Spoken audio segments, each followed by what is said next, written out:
Welcome back to another wonderful episode of Success Innovation. Thank you so much for joining me. Today's episode is titled The People Engineer, and rightly so because the guest that I interviewed today has a wonderful story. There's a moment in the interview where she's telling us a very personal story, and I was taken aback. I want to welcome Brianne C. Martin to Success Innovation. Let's get started. Thank you. Welcome back to another wonderful episode of Success Innovation. Thank you so much to the audience, to the viewers, to the listeners for tuning in once again to this episode, this podcast. Today, I have the wonderful opportunity to interview a wonderful individual. Her name is Brianne Martin, and she is the founder and chief engineering officer at BCM Engineered Solutions.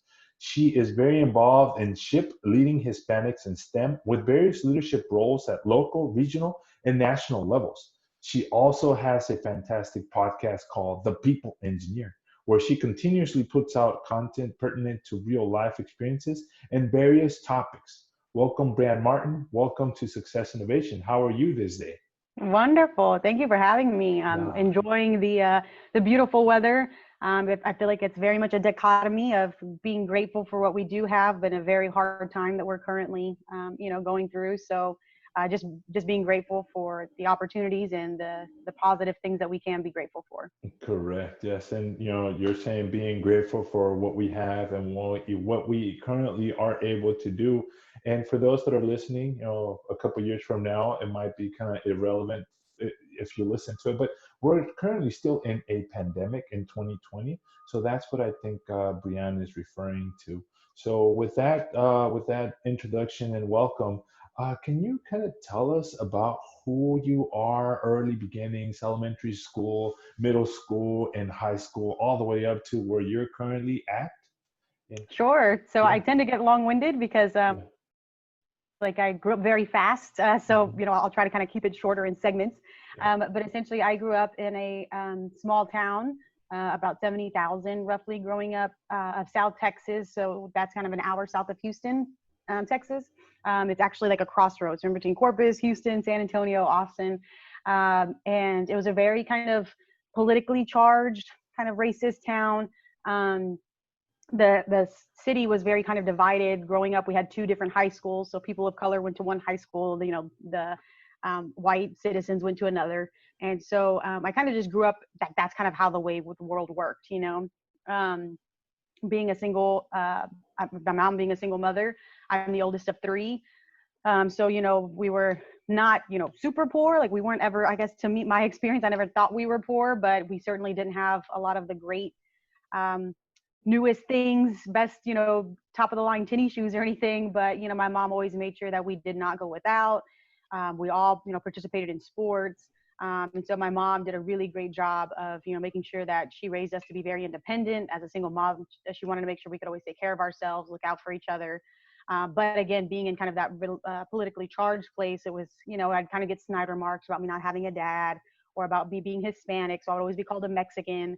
And it was always just this really weird in the middle place, because I am brown, I have brown hair, brown eyes. I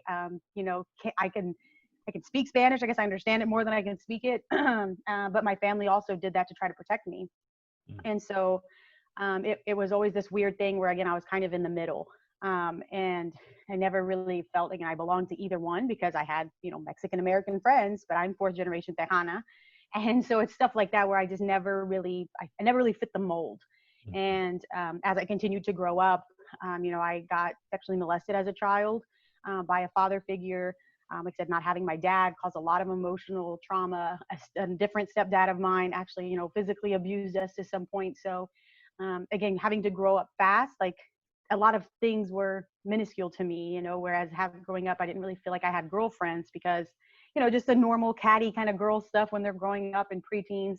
And I was just dealing with such bigger, heavier, like life issues. It was really hard for me to relate anyone my age.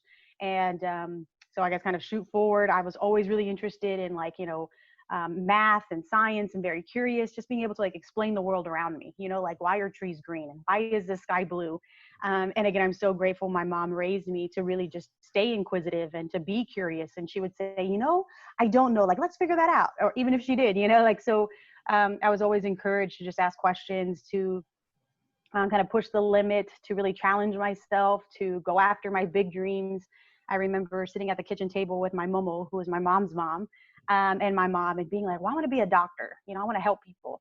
And they're like, well, that takes a lot of school. Like, you have to really be dedicated. So I was like, oh, that's okay. I can do it. And then, well, I've been singing on stage since I was 3. So I was like, well, I want to entertain people, and I want people to like know that they're not alone. And like, I can help them that way too. And like, yeah, you can do that, be a doctor Monday through Friday and sing on the weekends. And I was like, oh, but I want to be a photographer, and like, I want to travel the world. And like, they just made it possible, so when you're a traveling doctor and you're going around the world saving people's lives, like, you can take your camera and take pictures, and then you can teach people, because I also want to be a teacher, and you can teach them about the cultures you witness through your pictures and your stories, and sing whenever you want, and so they just always made a way to me understand that it could happen, that it could be possible. And so when I got into high school, like I said, I've kind of been a math and science nerd. I would win awards all the way up until high school for my, high scoring standardized tests. And we moved out of Texas for a year into Elko, Nevada, my freshman year in high school. And they had like a catalog of like different electives that you could take. And I was just blown away, because in Texas we had like band, choir, and art. That's about it. Yeah. And in Elko, they have this, again, catalog of like technical classes you could take. So there was like shop and woods and auto and drafting. And I was like, oh my God, I'm a hands-on learner. If I could do wood or shop or again, auto, like, it was my dream to be able to take an engine apart and put it back together. Mm-hmm. And my mom was thinking, oh, well, you know what? You could take drafting so you can understand the blueprints and how things work first. And then you can take shop and auto, and, it'll make more sense. And so I was like, oh, okay, fine, whatever. So I took drafting, never took shop and auto, which I'm like devastated about. But when I took drafting, I did hand instrument drafting, and I just fell in love. And I thought, man, I can't draw stick people to save my life, but like, for whatever reason, I can just draw this 3-dimensional isometric view of something, and you know exactly what it looks like. So from there, that really intrigued my interest. I want to say professor, my teacher at the time, really encouraged me and told me, yeah, this is what engineers do. This is how they work. And so from there, I've just been obsessed with engineering ever since. The design process, questioning, manufacturing, how things are made, how things are put together. And I'm just a nerd for processes, procedures, standard operating procedures, Lean Six Sigma, the whole manufacturing realm. So with the people engineer, I do a lot of that comparison and parallelism between life. Because what made me a really great engineer, was that I had so much internal turmoil I was kind of trying to work through, and I couldn't really explain or put it in a box or have a checklist. So then when it came to work, I was just constantly like obsessed with making accomplishments, making things work, problem solving. And so I can always continue to make things better. And I kind of learned to, do the inner work, so I didn't have to externally have some type of validation or acknowledgement. Through that whole situation as you're growing up, it seems like you really had the support and backing of your mom and your, as you call her, your momo. Mm-hmm. And so, pursuing a college education, from what you're telling me, seems to have always been, instilled in you and fostered in you. And that's why you essentially kind of pursued it. What is the fondest memory from the early ages before you actually hit high school as a child still of your childhood, essentially? Yeah, and it's funny that you ask, because I was thinking about this just last night. And I was thinking again, just what a privilege and blessing it was, to be raised with someone just so supportive. Mm-hmm. And my fondest memories were, when it would start raining outside as a kid. Most kids are staying inside and they're bored, or they'll play video games. And my mom was like, go put on, like a dry fit t-shirt, or like your swim trunks or your swimsuits, and go play outside. And we're like, but it's raining. And she would be like, well, you're not going to melt. And so she just encouraged us to, so one of my fondest memories is playing in the mud when it's pouring, raining outside with my brother and sister, jumping on the trampoline, like just really experiencing, just life in every form.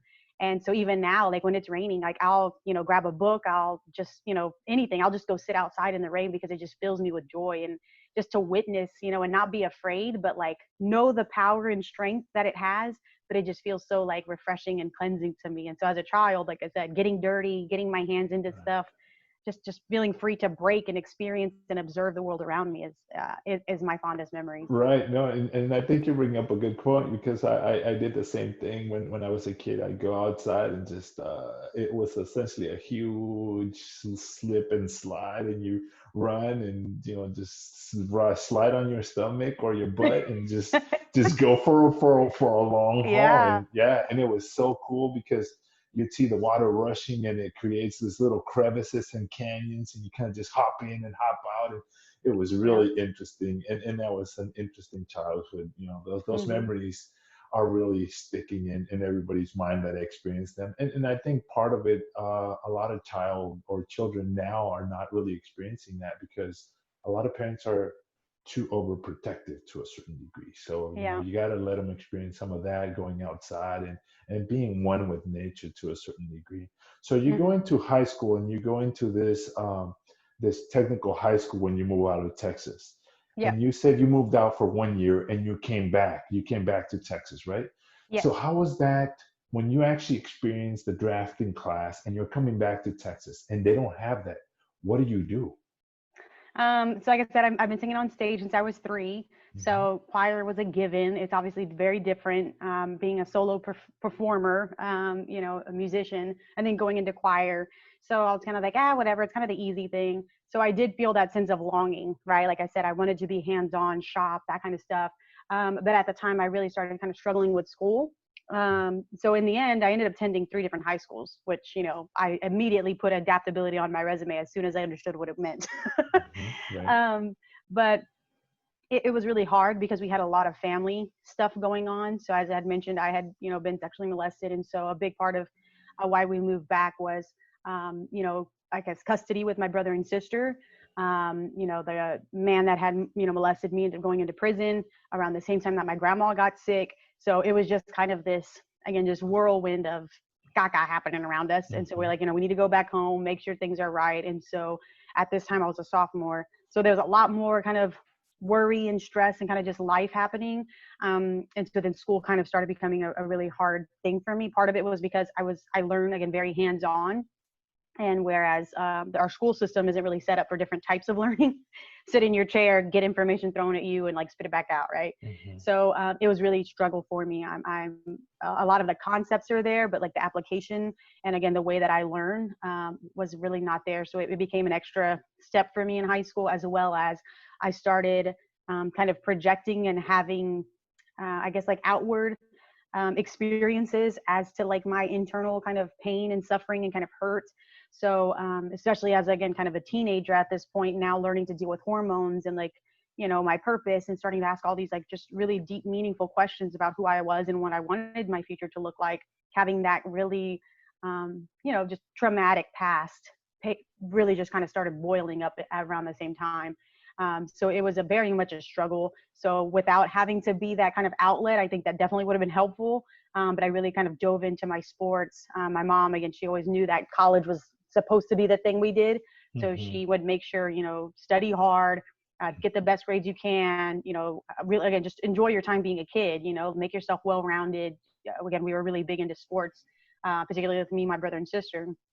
So she was like, again, just do your best, right? That was all she said. Like, you don't have to be the best, but as long as you give it your best and you leave it all on the field, that's all she could ask for. So When you're going through this whole situation, emotional turmoil within you, everything externally is essentially, from your point of view, is crumbling and it's choking you essentially. mhm. As a sophomore, when you're about 15 or 16 years old, how, as a young individual teenager, what do you do and what do you attribute that actually helped you and was essentially a rock to keep you above water? Like, Yeah, and I'll be quite honest. Like, I felt like having my mom, was always kind of my go-to. But at the same time, again, you're 15 years old. Like, it's not cool to talk to your mom. And again, the kind of safety net that I had felt as a kid, as you grow, the relationships grow. And funny enough, my mom and I talked about this actually a couple weeks ago. because I was just, emotionally drained and tired. And I just felt like, thankfully she, was in town just to be able to see me for that day. But I just told her, like, I just feel so heavy, and I can't do this. And she says, well, why do you feel like you can't talk to me anymore? And I said, well, I don't know. I just felt like our relationship changed, and it was this kind of unspoken thing, So again, I think for me as a 15-year-old child, I didn't feel like I had a, ground beneath my feet. I became very suicidal. I, was very, like, I just wanted the pain to stop. I didn't want to have to deal with this, to work through it. And it was a lot, especially again, as a teenage girl. Everyone's talking about having relationships and their sexuality and whether or not, they're like hooking up with people.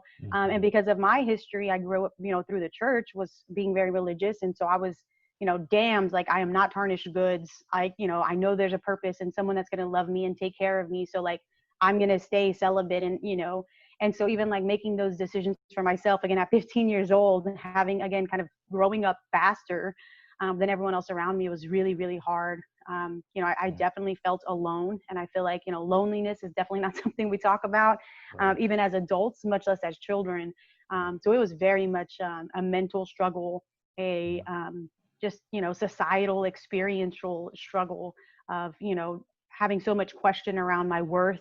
The rest of the world was telling me I wasn't good enough. I actually, when I moved back to Texas, I went to a private school, and again, just that kind of racially chargedness, my mom made a lot of sacrifices for me to go to this private, school that I went to for high school, those 2 years. And I sat with two people, that were Hispanic, two Hispanic guys that went to my church, because we went, again, that side of town, right, to that church. And they deemed our table the Mexican table. So again, it's like these labels. And I think that's the biggest thing. People were putting labels on me that I didn't identify with, or I didn't even fully understand.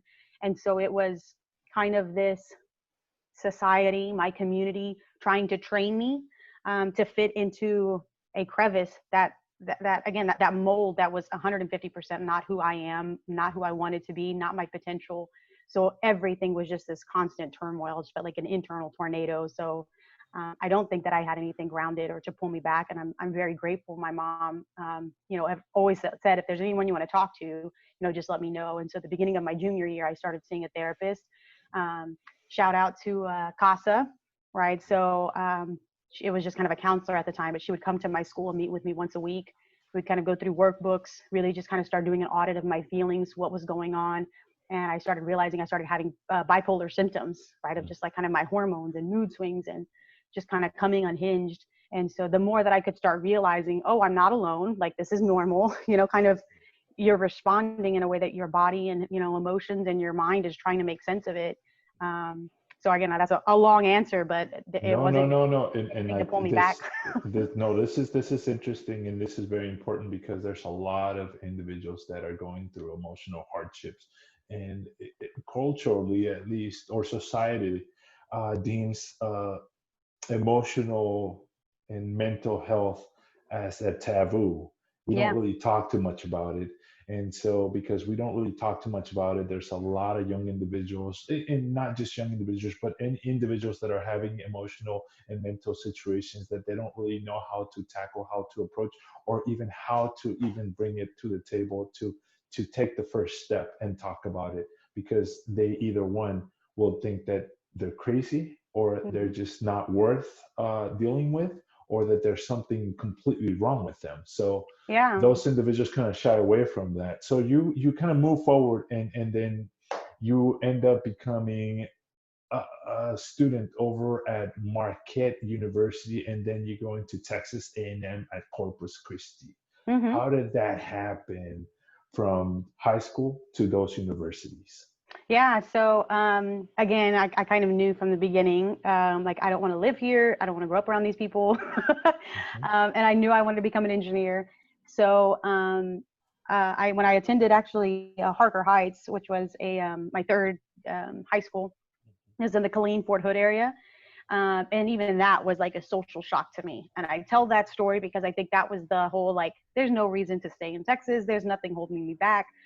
Being surrounded by a bunch of military kids, it was, it blew my mind, because these kids had like grown up all over the world. Yeah, I mean, and they made friends, and talk about adaptability. I actually had like social shock because I came into the first day of school, or kind of orientation or whatever in high school. And there was a group of, kids, high school kids, around a table. And I kid you not, there was a kid from every color, every, nationality, people with different accents, and they were all just sitting together. And I had never seen that before. Again, in Victoria, like, you sat with your people, maybe people of color mixed a little bit, or, some folks here and there would mix, but it was just like mind boggling to me. I just was culture shocked. And, but then it really just opened my eyes to like the possibilities. I had a lot of friends that were really interested in me and who I was and what I wanted for the first time. Again, those labels all of a sudden just disappeared. And it was like, oh, like, I don't know, who am I, or who do I want to be? And so at the time, a friend of mine, he was wanting to, and he was from that high school I was telling you about. He actually moved cities. So he moved South Texas more, while I moved up to Central Texas.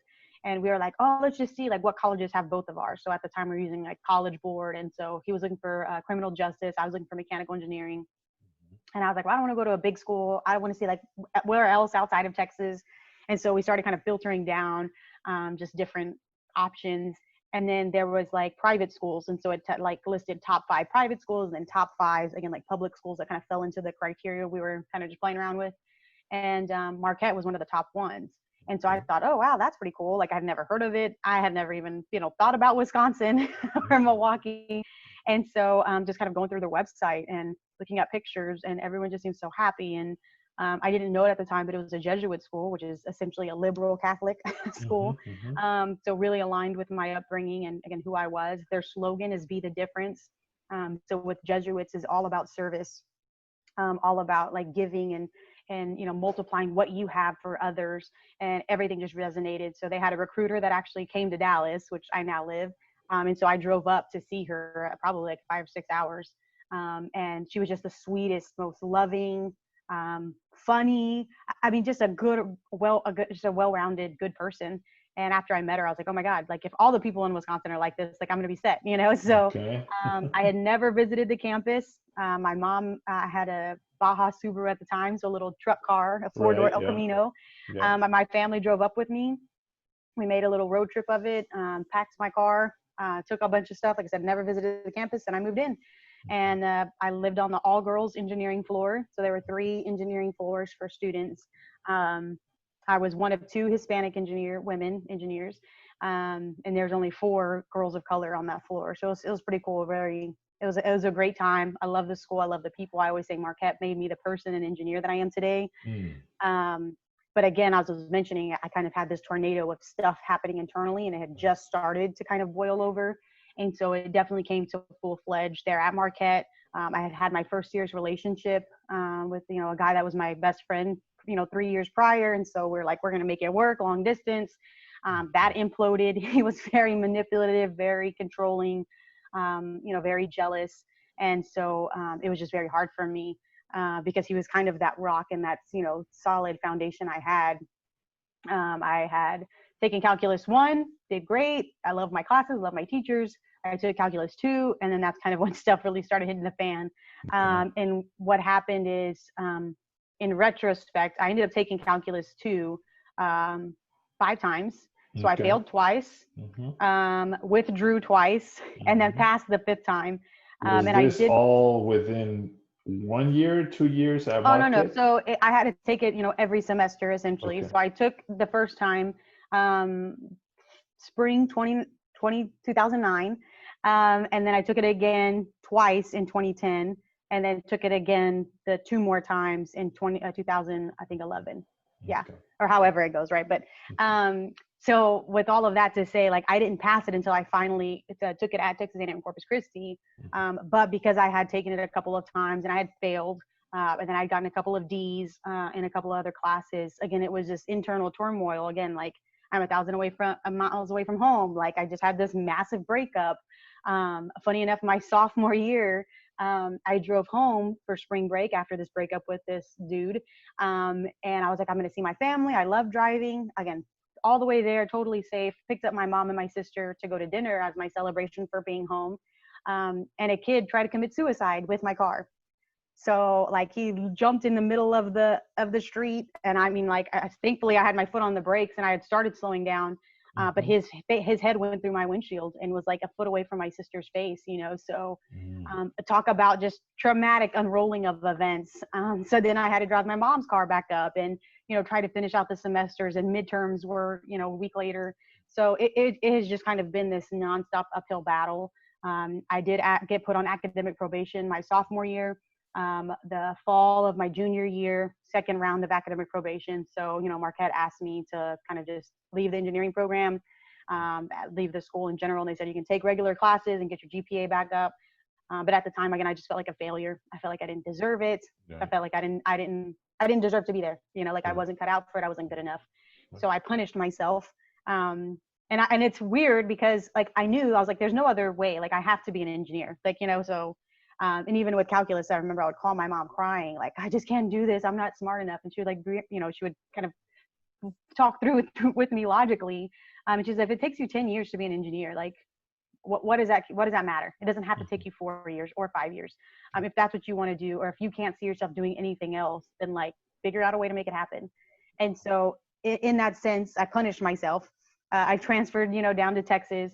I picked A&M Corpus because I was actually working on the Army base at A&M or at Corpus Christi. So let me interject right there. So when you come down from Marquette, you essentially are in academic probation, and you're feeling devastated emotionally and psychologically because you're a failure, because you didn't make it, because society expects that once you get to a college, you do your 4 years, and then you get out and you're successful. But to the audience listening or watching, I want you to understand that there's really no clear path to becoming successful. Success is what you make of it. If you're persistent and you prepare yourself and you continue, being on that path, you will eventually make it. And Brianna brings up a good point. She took calculus 2 5 times before she passed it. You might fail once, twice, 3, 4, but maybe the 5th time you'll actually make it and succeed at it. But you have to be persistent, and you have to believe in yourself, because if you stop believing in yourself, you essentially will lose, and you will prove other individuals that didn't believe in you correct. So that means that you have to be persistent.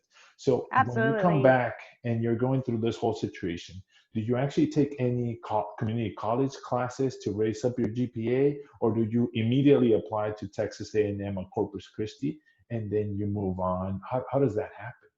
Yeah, so I definitely had a very non-traditional, again, kind of road path, if you will, or roadmap. One, I will say, as you mentioned with success, to me, if you just refuse to never stop, you're just not there yet, right? The power of yet. I haven't hit my mile marker yet. I'm working there, right? And if you have different one-offs, or it takes you on a different route, you're just not there yet. So to me, to your point, you only fail when you stop.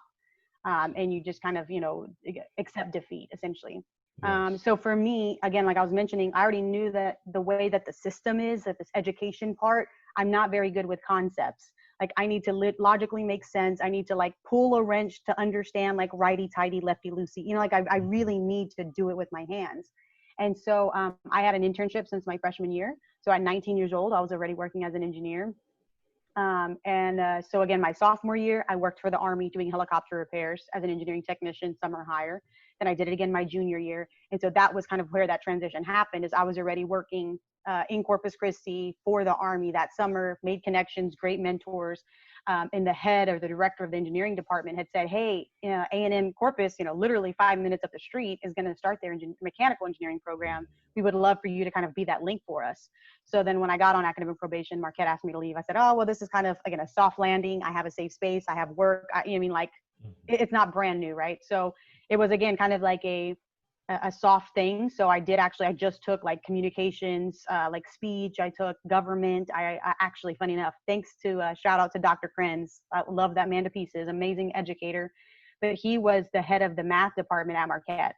And so when I got asked to leave, at probably the end of that fall semester, my junior year, Dr. Krenz said, hey, Brianne, I really want to help you figure this out. I know you were asked to leave, and it is what it is, but I think there's something else here. So we would sit down, and he, for a whole, I want to say 90 minutes, hour and a half, he started giving me calculus 2 problems, and I set them up perfectly. I set them up.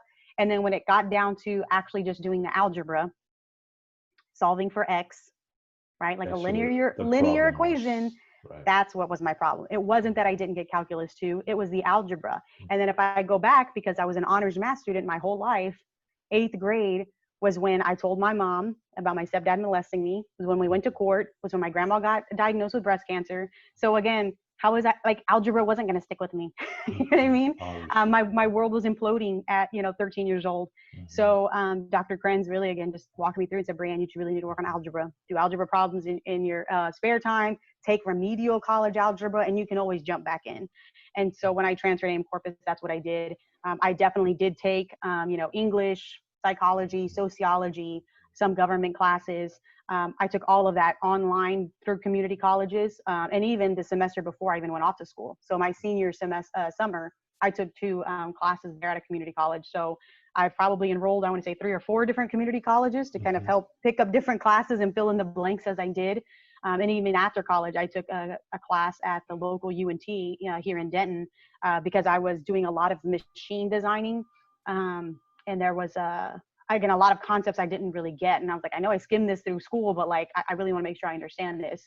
And so I even now, to continue to keep up to date or make sure I learn something the right way, can still utilize that education for sure. So you're going to Texas A&M and you're moving ahead.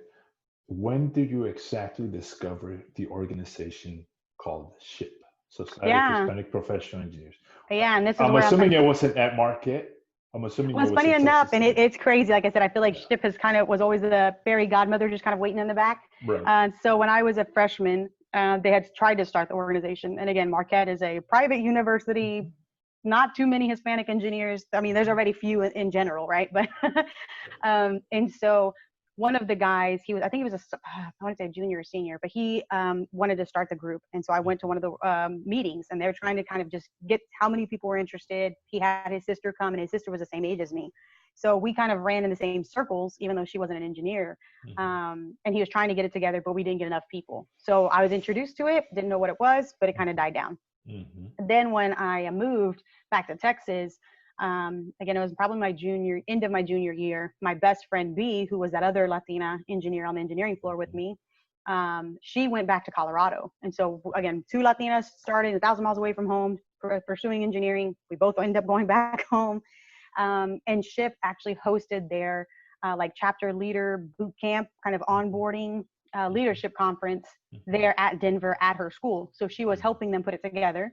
And then when she met all this group and all these people came from all over, she, that night she called me and was like, oh my gosh, Brianne, I found your people. And so I was like, what does that mean? She was like, well, a bunch of nerds about personal leadership, professional development. Like, these are all these nerds in suits, like all about it, and I was really big and obviously about development then. And so I was like, oh my gosh, like, how do I sign up? Blah, blah, blah. So I signed up online.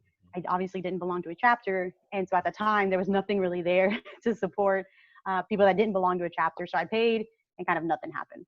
I was like, oh, okay, whatever. Well, again, I stayed busy, internships, ASME. I was really involved in technical orgs too.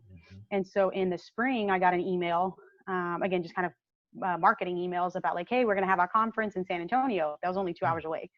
And I was like, oh my God, I love conferences, right? The national conference, right? This is a regional conference. Oh, regional conference. Okay. Yeah. So the Region 5, which is including Texas, right. It was 7 states. So people came from all over. But again, I was used to ASME conferences. So you can go by yourself, attend whatever workshops. I had no idea about the idea of chapters and like being in groups. So I went by myself. I was so excited and ended up getting adopted by different student chapters. I knew at the time I was going to be going to DFW for my last internship for my, senior year, super senior year.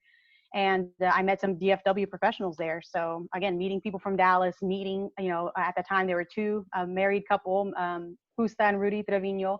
They worked at Raytheon. She was a systems engineer that was doing testing for the thermal design of like the Abrams tank.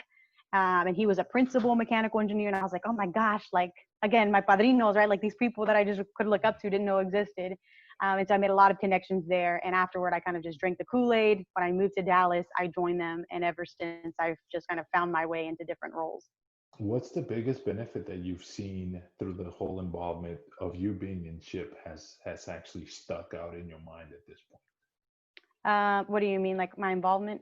Well, I mean, what's the biggest benefit that you've actually obtained from being a member of SHIP? Oh yeah. So for me, I think my biggest benefit is just, again, I was mentioning like that sense of feeling alone. Yes. um, it was the realization that I wasn't. And Mm, that's a big realization because I think a lot of us, it's easy to the victim mentality or, to kind of just have a pity party, which sometimes it's necessary, right? But I just felt like no one knows what it feels like. My professors would say snide remarks like, oh, it's cute, you think you can be here. Or, guys, I would go out dancing and they'd be like, oh, well, you're beautiful. Like, what do you do for work? And I was like, oh, I'm an engineer. And they're like, well, you can't be both. So mm, it was that kind of thing where I was finally in a community, finally in a group that understood like all the frustrations, but also like took back power. Like, I'm going mm, to educate myself. I'm going to give back. I'm going to help make sure that nobody else has to go through the same things I do. And these people that were just really ambitious and dedicated and intellectual, you know what I mean? Like I said, I was surrounding myself with kind of the next level of people, or even that, like just people at my level, mm, so in college, like I was mentoring and I would coach my own, fellow peers on phone interviews or help them write their resumes. Like I was just, I feel like, a couple rungs above everyone else around me. And SHIP finally gave me that chance to actually find mentors, to find people who could look out for me and give me advice and support. So simply that network. And I know we always talk about network and it's just kind of this ambiguous thing, but simply to surround yourself with other people with similar passions, drives, experiences. I mean, it makes a difference. I mean, I even met my fiance there, right? So, right, right, yeah, yeah. And your fiance is Fernando Ceballos. Yes, hmm, correct. Yes. yeah. So you're going through, and this was the regional conference. So this is people from 7 states you mentioned. Hmm. What I want you to go back to your first national conference. Can you tell me what that feeling was? What did you actually feel? Because the national conference is it's just exactly that, national, where everybody from the 50 states comes in to one big conference for almost a week long process. And Hmm. you're not just talking about people from Texas or from Nevada or you're talking about from the 50 states. What can you go back and tell me what the difference was between the regional to that national conference? Yeah, and I'm really glad I kind of did it in that order because Hmm. again, regional kind of opened my eyes. I'm like, oh my gosh, like this is crazy. And again, maybe 400 people in San Antonio, really great. But I got to make those real intimate connections. To your Hmm. point, going to the national conference, there had to have been, 7,000, 8,000 people that year. And it was in Indianapolis. I'll never forget it. Again, I was going to this big conference. I, had saved for months. I, saved probably a month's worth of, internship money just to be able to go to this conference, flight and Hmm. all. And it was, like I said, it was just mind blowing. So even now, it's still to this day the largest gathering of Hispanics in STEM. Yes. And it's crazy to think about. So for me, again, my experience of the Hispanic community had been Mexican Americans, Hmm. so in South Texas, Mexican Americans is what's there, right? And so going to SHIP, like really understanding the vast diversity within the Hispanic or even Latinx community, people from Venezuela, people from Ecuadorian, like, I mean, every country imaginable is represented there. And it just this liveliness, right? Again, is that kind of feeling that you get when you're um, at his parties or at a quinceañera or at a wedding, and just everyone's having fun and just really you feel at home. I just really felt that sense of community. And again, we call ourselves a familia because like we truly are family. And the more I learn and understand about it, I really felt like, oh my gosh, I just entered into something and people love me and accept me, like no questions asked, are really, really wanting what's best for me without even knowing my name, willing to help and give a lending hand. And that was essentially what our founder, really had in mind. Is he was a part of ASME or ASCE, civil engineers, and he saw the structure, but he also saw like the need of fraternities and sororities to have that togetherness. Like you see letters and you know what that means. And it's like, hey, I got you no matter what. And that's kind of what SHIP has become, kind of that perfect mesh of the two. And yeah, like, I mean, I was even on Twitter and like, I'm just excited for my first national convention. I used the hashtag and, someone from Intel replied and she was SHIP Tina. She was a Latina engineer at IBM at the time.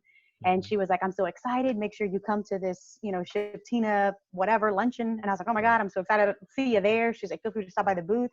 And I kid you not, she was the keynote speaker. So still to this day, actually, I went up to Portland, Oregon, where she lives, and I met up with her last year. And so it's that type of thing where, again, we talk about the power of network.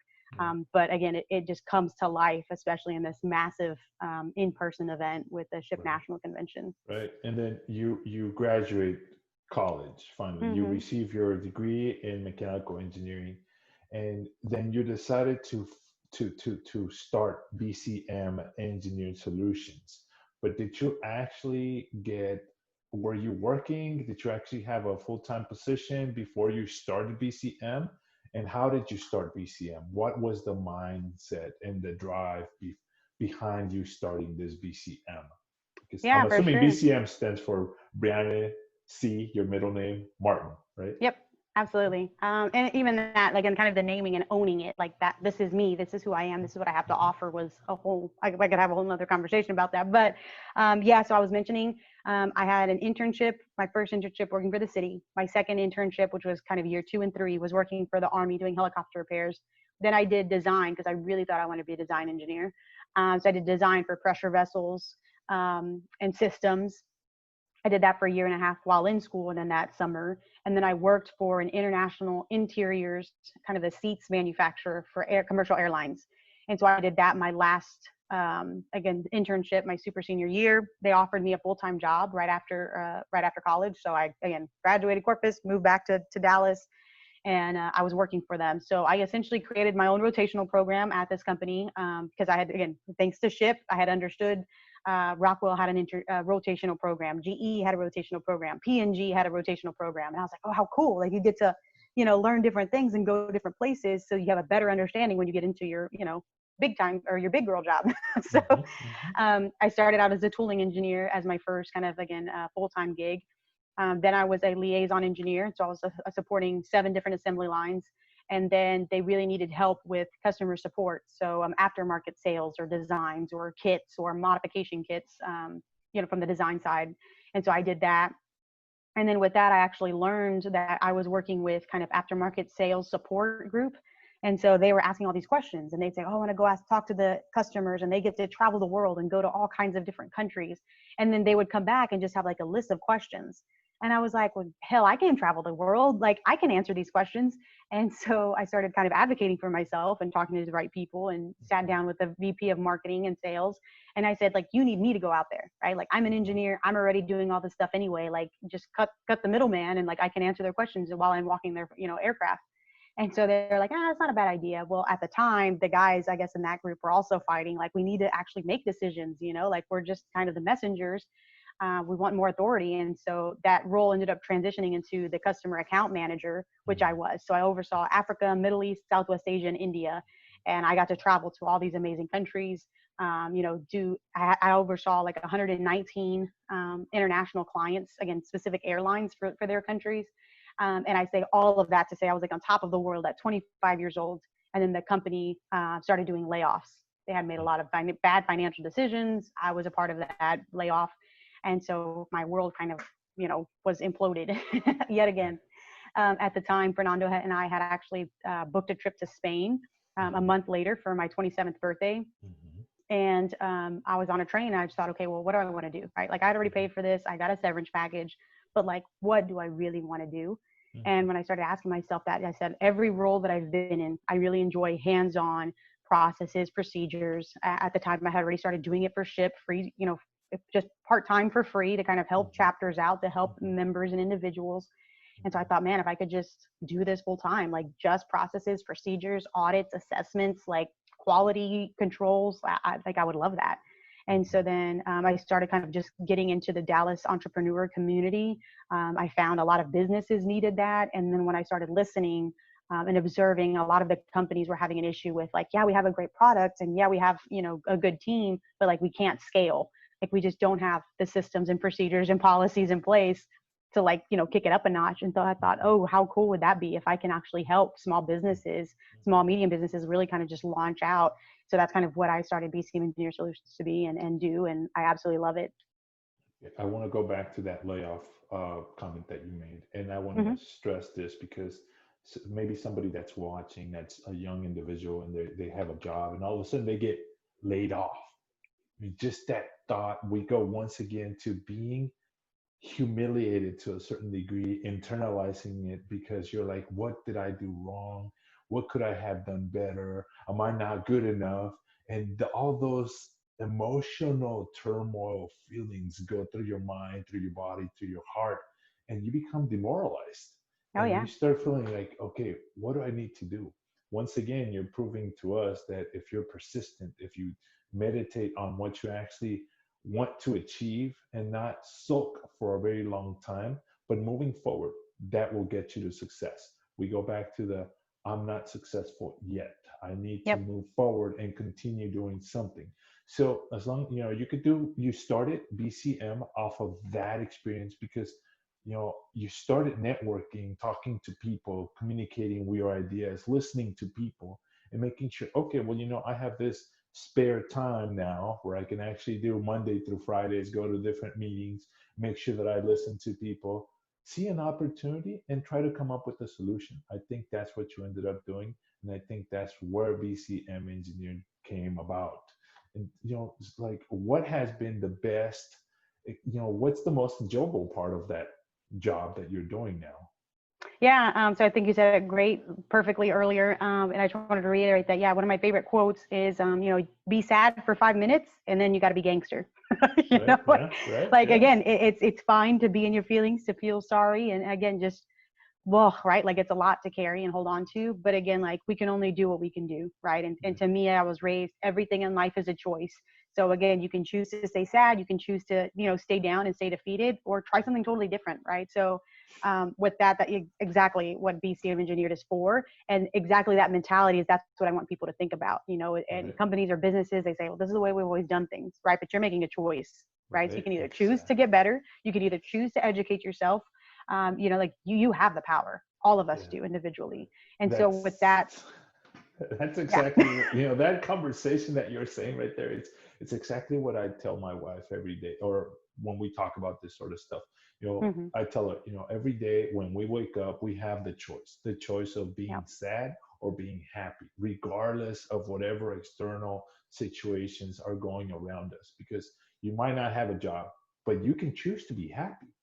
You Yep. might you might have a job and you can choose to be sad, so Yep. you can definitely choose to be happy or sad. Those are the things that you can control internally to you, and the rest, depending on how you choose to start the day, will unfold exactly the way it will unfold. So you just Absolutely. have to And follow through. Yes. exactly. Yeah. And that's what I kind of started the whole people engineer. And that Hmm. actually, that term, which I've now trademarked is, it became because like I just found myself and I was essentially solving people problems, So yes, being an engineer is cool and fun and problem solving. But again, I would just sit down and take time to listen to Sally and then have a conversation with Tom and then connect it to Juan. And then I would say like, oh, so you just need to talk more, or, if you would just do this thing, like we can actually just collaborate better, like we can help each other solve each other's problems. And so then I just thought, man, like whatever kind of engineer title I have, like at the end of the day, no matter what role I've had, I've always been the people engineer because I'm helping solve like people problems. And so exactly with that, when I started my podcast or even my YouTube, I started, kind of my personal brand of even just like on social media. And that was something I realized is, as much of a nerd as I am for Lean Six Sigma, processes improvement, and root cause analysis, that root cause analysis side goes directly to everyday life. And I feel like we just get so busy, we get caught up in our feelings, our emotions, again, the world around us, all this external just chaos and, distractions. To your point, to really just slow down and ask, like, what am I doing? What do I want to do? And kind of do a step-by-step process. Like if I want to change, how do I reverse engineer that? If I want to have $1 million, how many products do I need to sell at what price? You know what I mean? Like it's that simple. Right. And so we just think of it kind of from 0 to 100. And there's a bunch of baby steps in there. Like we just need to have a plan. You just need to, kind of, again, set it out, right? Set your goals, set your intentions. Exactly. And exactly to your point earlier with the BCM side is that's everything I've done. I don't know who, what, where, God, the universe, put this dream in my heart to own an international consulting firm, Right. but that's what I really want to do. And again, it could be, like I said, from the personal standpoint, the kind of niche that I really want to focus on is setting up, again, this policies and procedures, but a lot more of set intention around the culture, right? Because if you can't set a policy in place or have a procedure, or even just train a couple of like Lean Six Sigma or black belts, if it's not like a culture, like the entire group, the company, each individual has to take responsibility. And that's where I really focus on and have a passion for, because again, it is a collective, a community group effort, particularly for a company or a business. Because if your point, if you just wake up and it's just a paycheck, like what are you really getting out of it? And if that's what it is, then great. But then at least we know where it's at, right? Like At we're least working. have that clear, Right. definition of what it is that you're after. So you Exactly. started the People Engineer and the People Engineer podcast and YouTube channel. But what obstacles have you actually encountered through BCM and also doing the People Engineer, and how have you actually overcome Oh yeah, tons. And it goes back to, again, those labels, right? I get a lot of like, well, who do you think you are? Even in my own head, when I had the idea, I thought, well, crap, I just always thought I needed to be like a director of engineering or VP of quality before I was anybody to, do anything. And I thought, who cares? If I can help someone, and, especially processes, quality audits, assessments, that's some of the stuff people hate, So I'm saving someone by nerding out, getting excited, doing the stuff I love, and getting paid for it. And I think that was the biggest thing, is we feel like if it's something I'm good at or something I can do easily, I just need to do it for free. And that's, again, like that's not how it works, especially, again, people of color, people in the Hispanic community, like we feel like we have to continue to give and never really take back. And I think it's this dichotomy of, oh, you're being selfish, or again, oh, you just think you're too good.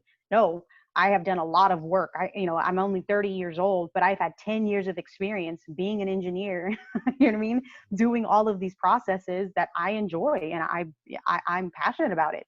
And so it's that type of thing where a lot of people, again, who do you think you are? Being just a Hispanic or a Latina, woman, engineer, I've gotten a lot of backlash. I actually even got interviewed by BuzzFeed talking about kind of just the nightmares, essentially, of how I was treated. A lot of sexual innuendos, just being disrespected outright. And then even now, like even when I was in corporate America, I would do a lot for, SHIP, and like I, would not come into work, or I would have like a horrible migraine one day, but I was like, I need to show up and like just give this scholarship. That's the least I can do for 10 minutes. But of course, all they would see was a picture, so me talking about it or promoting it, and they were like, oh, well, you didn't get this done or you didn't do that. And I was like, right. And I'm not going to deny that I'm not perfect at this life stuff, but as I'm learning, I'm continuing to grow and promote. So people have always watched me, again, corporate America, my bosses, companies in general that I've worked for, they've watched me. They'll audit, my social media. They'll see what I'm doing, and they pay extra attention to me. And a lot of it, I think, is ego, or again, who do you think you are, or why would you be someone that anyone listens to? As well as having my consulting firm, like it wouldn't be that big of a deal if I worked at the local grocery store, Right. but the fact that like Yes. it's mine and I'm promoting myself, it Yes. gets a lot of people on edge and very unsure. Even members of my own community within my network have accused me of conflict of interest and a bunch of other stuff, and Mm. it's really unfortunate. But to me, it more so hurts my feelings, in a sense of knowing like that they're that hurt, or that they are that insecure, that they feel like they need to attack me or question my character or my integrity, because they feel like they need to put me down somehow in order to make themselves feel better. So again, it's a whole nother thing. Right. But essentially, like, I know my reason, again, between me, God, I know the answer and the truth behind it. So I'm doing it for the right reasons. I'm being very conscious, and I have a very strong ethics. I'm actually very much to the principle kind of person. So it definitely gets tricky, and you do have to have tough skin, and it's really hard because I'm a very sensitive, a very emotional person. But it gets lonely as you get higher up. And that's kind of the biggest thing, business owners, successful leaders will say, is a lot of people don't get it. You have to know within your heart and in your vision, that you're doing what's best for you and what you can Right. do. As long as you keep on believing in yourself and your mission and your vision, and you keep on trudging forward, eventually somebody will see and believe in that idea as well.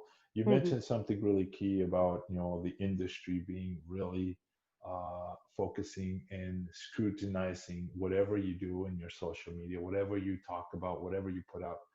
I think that's a little contradictory to what the industry is trying to say with diversity and inclusion departments. Yep. Because, I mean, ultimately, it's, in my mind, they're saying that to look good in society's eyes. But Hmm. a lot of the companies and industries don't really wholeheartedly believe it. They're just doing it to fulfill a quota, to fulfill a paperwork, to essentially put a check mark on the little list of we do have a department of inclusion and diversity. But once again, if you as an employee start believing and developing and devoting time to that, people within that department or the industry will start saying, well, what about your job? You're not doing your job. Even though you're doing a good enough job during your work hours, Yep. they focus on the time that you're spending on Not at diversity work. and inclusion. Exactly. Yep. And it's like, wait a minute, I'm helping this organization, internal organization, to look good, to promote diversity and inclusion. And you guys have this on your list of things to advocate for. Yet you're scrutinizing the way I do it and how I do it, and et cetera.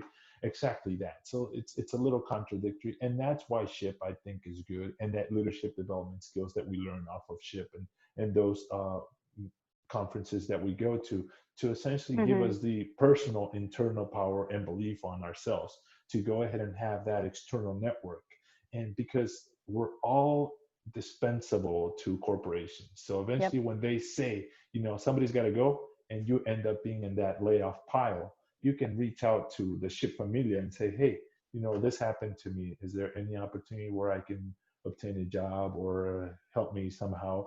And Yeah. people will essentially rally behind you and help you out and support you and morally support you to an extent and help you out by recommending you to a position. So yes, that's Absolutely. really And cool. that's essentially what happened to me when I got laid off. Like I said, I send out, kind of my smoke signals. Hey, if anybody has a job, let me know.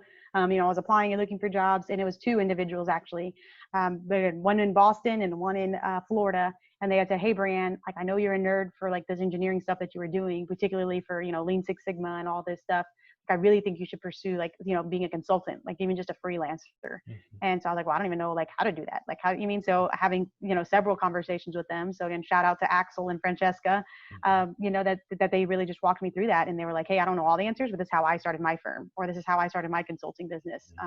Or again, let me make connections for you. Right. So that was super helpful. And then exactly to your point too, again, I know we're kind of vibing off each other here.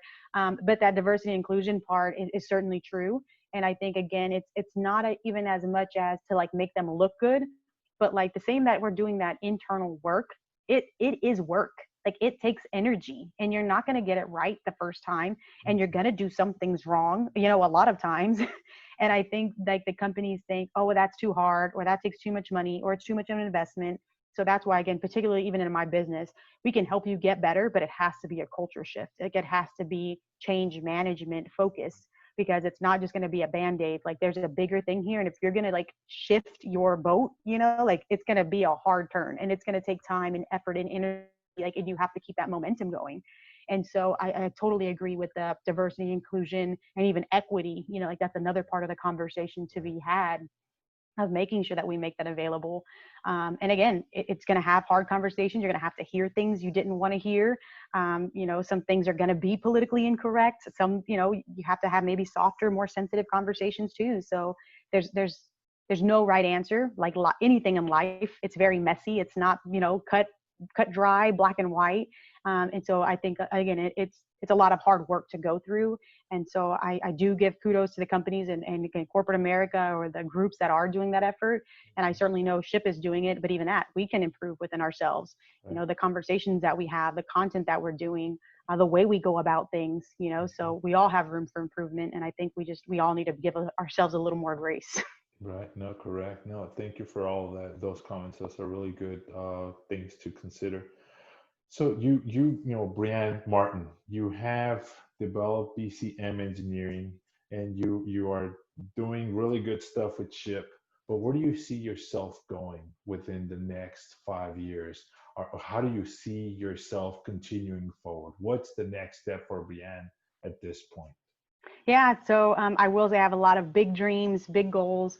So not that it's anything in particular, but I know that I will still be dedicated to changing lives, again, in whatever role that is for SHIP, whether I stay with SHIP for the next, 3 to 5 years or 10 years, or become a director, or like whatever that looks like. I don't really need, like at this point, the job titles. I've kind of felt like I've done that the last 10 years.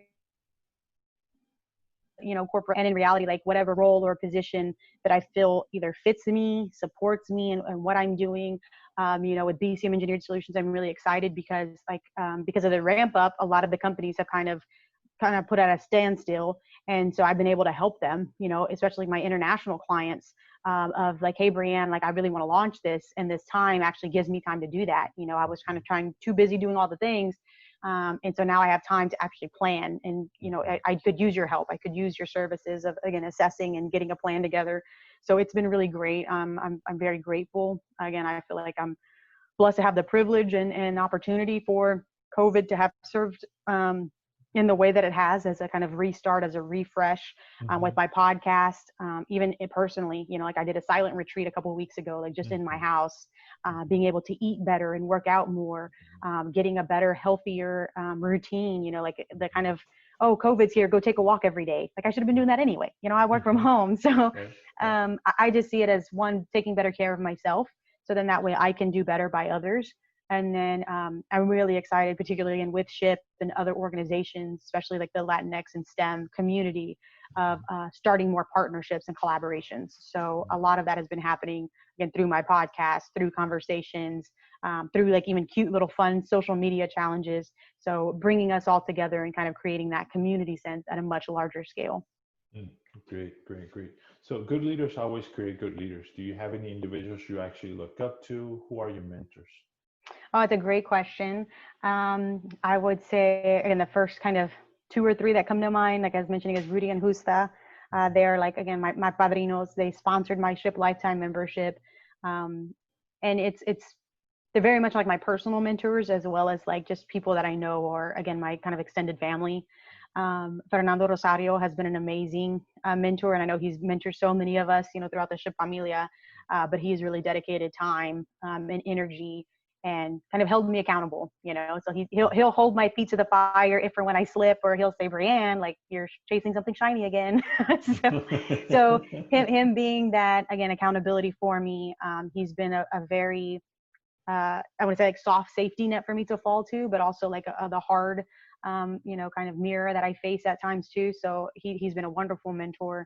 And then Francesca Escoto as well. So like I said, when I got laid off, she was already in the entrepreneurial stuff. She's been doing it. She's kind of what I consider our OG of the family with entrepreneurship. And, even just going to South by Southwest, she was like, hey, come with me and like, I'll introduce you, so just someone to kind of have my back, be my sponsor and advocate. She's a wonderful mentor, and again, just a really good friend. And I'm really grateful, like I said, all those 4 individuals I mentioned that I met through SHIP. So it's been wonderful for sure. Awesome. Fantastic for sharing those names and acknowledging those individuals that have made an impact in you. What do you believe your superpower to be? I think my superpower is, I guess, kind of twofold. My sensitivity and the fact that like I am an empath, like I feel for people, I see it, I hurt. Like I'll see someone in pain and like my body, like, I absolutely feel the pain.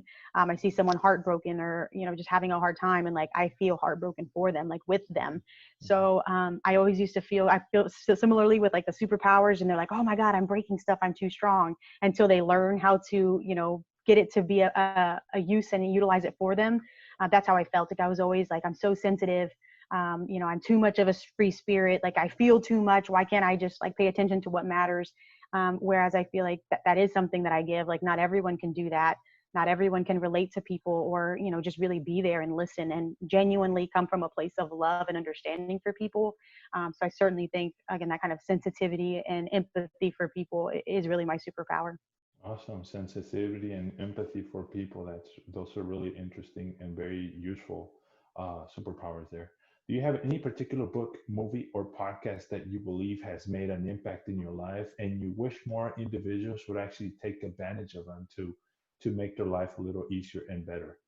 Absolutely. So funny enough, I'll say like my podcast, because I'll talk about so many different books. So that'll be a good route because I probably just can't say one. If I absolutely had to, I will say Love by Leo Buscaglia was kind of the first personal development, self-love, just kind of how to understand yourself book. And it was actually a gift from my mom. So probably 3 years ago, I thought, man, if I could just give everyone in the world this book, I think we could be so much more at peace with ourselves and the world around us. So Love by Leo Buscaglia. And then a podcast that's really been, I mean, just made me feel seen and heard and acknowledged, particularly in this time of the COVIDness craziness. And then even that with all the other stuff going on with, Black Lives Matter and just this kind of political outcry now, is Dr. Brene Brown's Unlocking Us. She's doing an amazing job with just bringing in different people, speakers and, authors, permission to feel, talking about grief, talking about how to apologize and like what an apology actually means, the depth of relationships. Again, I could go on, but that Unlocking Us podcast with Dr. Brene Brown is truly just wonderful. Again, you'll want to cry, you'll want to laugh and dance at the same time. But she's doing an amazing job for sure. Yeah, thank you for sharing the book and the podcast with us. Mm-hmm. This last question, I really enjoyed this last question. And we all have things that we wish we could actually go back and tell ourselves. So I want you to imagine yourself going back in time and actually talking to that young lady as she's being essentially escorted out of Marquette University. And what would you actually tell that young lady if you only had about 2 or 3 minutes? What type of advice, 2 pieces of advice that you could share with her that would actually make an impact in her life? Yeah, I get emotional just thinking about it. But I think the first one would be, like, you're going to be okay. Like, this pain is temporary. Like, this is just a part of life. The reality of, like, life isn't, clean and cut dry. Like, no one has the answers. I just felt like, she was really bad in the comparing and looking at everyone else doing really great. And, just what she felt like everyone else was being successful except for her.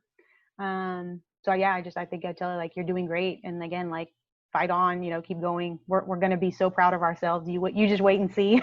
Right. So yeah, I would just really tell her, like, you're going to be okay. Like, this is normal. You're not alone. Again, you're going to make through this, and you're going to be so happy and so much better on the other side. That's definitely a message I wish I would have known back then. Yes, and those are really powerful words. And I chose that time frame because it does happen to a lot of students that, sometimes they don't essentially make it when they actually go there, and they feel devastated and they feel torn and they feel that they're not really worthy and they're not enough. But, going back and telling yourself that you're enough, you're going to make it, that is very powerful for other individuals to actually hear. And for you yourself to realize now, in hindsight, 2020, everything is really clear. So there you go. Thank you, Brianne, for talking to me. Thank you so much for doing this interview with me. I've had a tremendous joy talking to you, and this has been really enjoyable. So thank you. To the audience, I want to thank you so much for listening to another wonderful episode of Success Innovation. I will put the link connection for Brianne Martin below in the descriptions. Thank you so much for joining and listening to another wonderful episode. This has been Lázaro Herrera from Success Innovation. Thank you. We'll see you next time. Bye-bye. Thank you so much for listening to another wonderful episode of Success Innovation. I would like to share, like, and subscribe to the channel. It really helps me a lot to continue building momentum as I go. I also want to thank once again Brianne C. Martin, who shared a wonderful story, a very touching story from her early beginnings. But nonetheless, it continues being a success. Thank you so much. Lázaro Herrera from Success Innovation. Thank you.